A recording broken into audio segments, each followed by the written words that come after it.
What is up, y'all? Welcome back to the channel. Today's video, what I'm going to do is I'm going to tell y'all how I would personally go ahead and try to start a young green dog.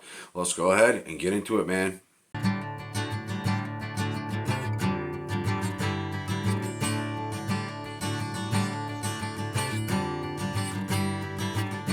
The video is going to talk about me and how a couple different ways that I would go about starting a young green dog.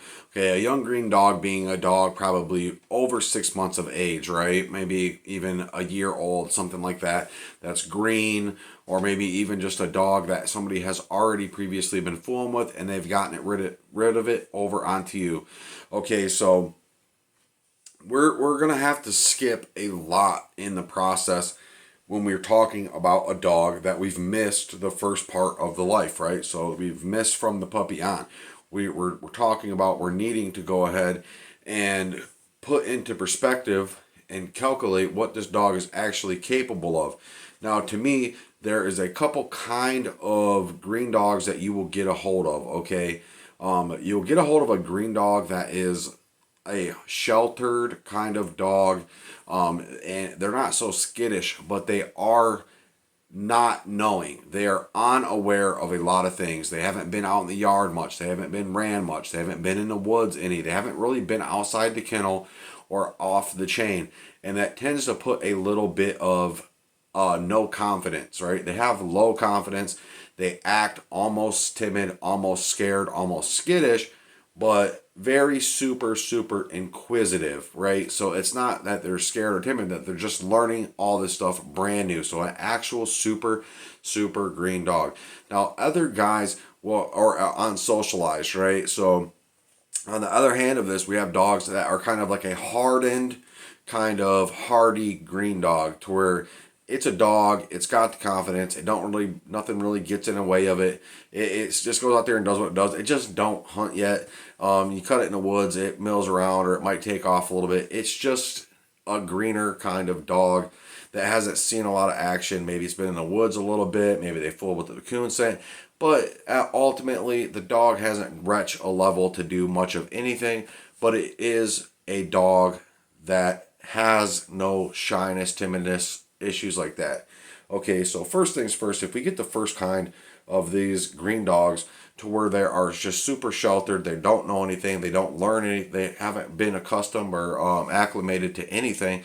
First thing that we have to do with that dog is we have to get that dog to a point to where it is a hardened green dog, right? So it is kind of a not rough around the edges dog. It behaves like a dog, acts like a dog. It's not skittish, it's not scared, it's not down, it's not smelling everything. Oh, what's this? This is brand new. This is brand new. We need to have a dog that has been socialized and has been brought around the block a couple times before we can start actually doing anything with that dog. Because the only thing we're going to ask for to fool with that dog is to shut it back down and shut it back into being shy or unsocialized or whatever. It's very easy, if they act that way, to cause them to hit that off button, go, nope, I'm not, put me back up. That's where I want to be. That's my place. That's where I feel comfortable. We have to get them comfortable outside and out in the areas, right? So playing with them in the yard, taking them in the woods, walking them, getting their confidence built up. Confidence is such a key thing when it talks about training dogs. If you have a super severely confident young pup, they'll get more done than a skittish old dog, right? So it's just kind of that cut and dry when it comes down to this confidence thing. So these hardened, more been around the block a few times green dogs that are kind of more socialized and more apt to not be so inquisitive about every little thing, like they've been around the block a couple times, man. First thing that I'm going to want to do is I'm going to check them. I'm going to check them with scent, okay? I'm just going to get scent. I'm going to check them with it. If they strike it, way big plus in my book. They probably won't strike it, but if they do, you know it's not green, right? So it's been fooled with. So you want to just check them with the scent. See if they smell it.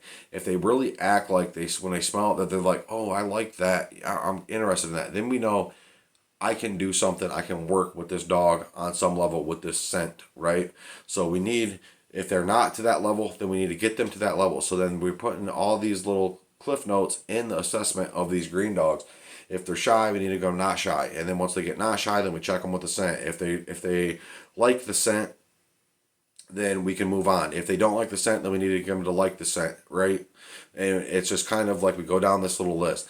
And if they do like the scent, then we move on. What the next thing is going to do is we're just going to start putting the dog in the woods at night, okay? We're just going to start putting the dog in the woods, putting the dog in the woods. We're not going to be hunting the dog necessarily.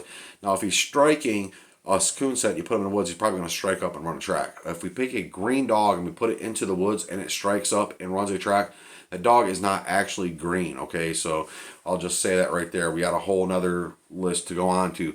But if they're liking the scent, they're not striking it, then we're going to start putting them in the woods, right? We put them in the woods a few times, see how they act. If they're acting good in the woods, okay? So if they're taking off in the woods, if they're checking trees, if they're being inquisitive, smelling stuff, acting like they're running around, pushing little bitty tracks and doing things like that, and they're behaving good out there and they're looking good in the woods for a green dog, then we can move on. If they are not, then we need to keep them in the woods until they are, okay? So then if we get a dog to the point where it's looking good in the woods, it likes the coon scent, then we can run a drag for it. Maybe shine a coon, knock one down for it, see how it acts, right? There is some of these things that we can skip over because we've skipped so much of the dog's lifespan that we can kind of pick up and just see where the dog's ready to start at, right? Shooting one down to one, you better be really sure about the dog, being confident about it. And even if we shoot them down and they have a shaky experience, then we're just going to back off for a while. Put them up for a couple weeks, right? We're going to put them up for a couple weeks, and then we're going to try it again. So all this kind of things is we see what they're doing. If they're not doing what we want them to do, then we're going to try to get them there. And then if they do what we want them to do, then we need to move on. It is kind of like we need to assess the dog at what stage it's at and be able to pick up and just carry on. Some of the green dogs, the hardened green dogs, showing them a cage. If they're confident, they like the scent, they act good in the woods, and show them a dead one. Okay, show them a dead one. See if they'll chew on it. If they'll chew on it, jump to a cage. Do the cage work, and then start hunting them. Just start hunting them from there. Don't start milling around with them in the woods and stuff. It's very quick. We can just skirt through the pages real fast. Like yep. All right, we're here now. Get him in the woods. Get him hunting. Okay, so that's what we're gonna do. Is we're gonna quick assess the dog through these quick little tests and go. He passed. And then, cage, he did get on the cage, he ran his drags, he treated his cutout, we're going to put him in the woods, and we're going to hunt him. And that's all that we're going to do is keep hunting that dog. And we're not going to fool on it anymore. We're not going to do anything else, right? If you can get a green dog to get on a cage and tree it in a tree and run a cage drag and it trees the cage, then it's time to start putting the dog in the woods. And it'd be a big, huge plus if you cut that coon out for them and they go and find it and tree it. Even if they don't, just put them in the woods, right? Just put them in the woods. If we know that they'll bark at it, then we know that they'll tree it, and we know that they'll track it, take them, put them in the woods, keep hunting them. Now, if we take that green dog after this and we start putting it in the woods, and within, I don't know, a few weeks, if we're hunting, it depends on how much we're hunting, so I'll just say that. Within a few weeks worth of hunting, if the dog isn't treeing up a coon, if the dog isn't finding you a coon to tree or even treeing an easy one, then we need to digress a little bit and look for a coon crossing the road. We need to look for a hot one in a field, a hot one somewhere that we know that they're there, one that's close by, and we need to start putting the dog in situations where it's really super easy for it to pick up on a coon and get it treed, right? And if we can't get them to get that done, then we need to shine one and knock it down and work the dog on the tree with the dead one. And we just then go on and start hunting them. And it's kind of like we need to nudge forward, hunt the dog, and go, he's doing it or he's not. Okay, so what can we do that isn't full-blown reteaching this dog something? We have to give them a push and then take away the backup space, and give them a push and take away the backup space. It is a little bit different working with a green dog or a older kind of dog, like the 6 month to, like, I don't know, a year and a half old kind of dogs that people are green or they've been fooled with a little bit. They kind of have an idea, and what we need to do is we need to pull the rug out from under them in such a way that when the rug comes out, they're good.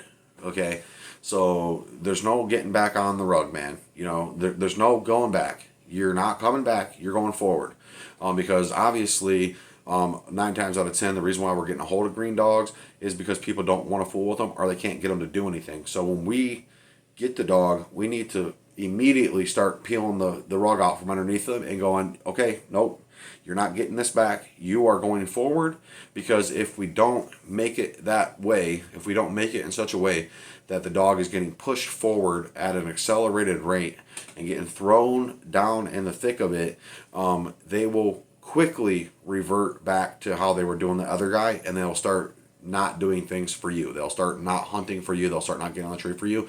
But if we need to make it very clear and cut to them, like, we're gonna work on you if you need work, but if you're meeting the steps, you're getting pushed forward. The ball is rolling. There's no choice. All right. So that's the easiest way to get from a green dog age, or a 6 month plus old age, greener dog that's not getting it done, to a dog getting it done, especially if we're transferring owners. Okay, so I've talked about this a lot, but transferring owners is a huge thing for dogs. Okay, they'll do it for this guy, they won't for that guy. They won't do it for the owner that they had. They sell him off and he gets it done. And it's almost like the other guy has done such a good job of explaining to this dog exactly what it needs to do, but he has not done anything to get that dog to want for that dog to want to do it for him. So when you get that dog and you cut that dog off, the dog goes, maybe I'll cut this guy a break and show him everything that he wanted me to do, because maybe that's what he wants. And if I give him what the new guy, what he wants, then maybe he won't do all the road blocking, all the stubbing up stuff that the other guy done.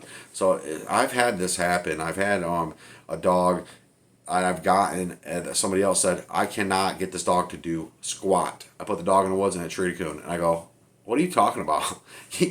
Like, he did it just fine for me. I don't know what you're talking about. But it's just literally something that simple as a personal relationship between you and a dog, that you can cause a dog to not do it for you, but they'll do it for anybody else. And it's just kind of like one of those things, man. You just come across this stuff.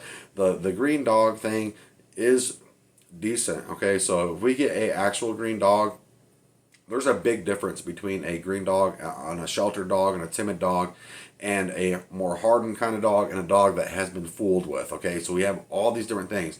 If I had to take my pick, I would try to take the hardened green dog. Okay, so a dog that's not scared, not shy, not timid, knows the world. It's been out. It is fine with people petting it. It is no issues in the behavioral department. I keep trying to say apartment for some reason, but in the behavioral department, if it has no behavioral issues outside of hunting, the odds are we can get that dog coaxed around pretty quick and getting it to do something. Another way that people like to do this, when you pick up the green dog, they just put them out and they leave them. They just leave them out there, let them adjust for a good few months. Some dogs need a lot of adjusting, some dogs don't, but this is all with the little quick assessments and things. I'm going to roll this one out along with the other one. I think what I'm going to do is sit down here in a few days here, if I get some time, and try to crank out like 4 or 5 videos to get out that will roll out on their own. That way I don't have to just kind of carve out a little time to do this. I got time today to do it, or tonight rather. But hope y'all like this one. Keep them treed.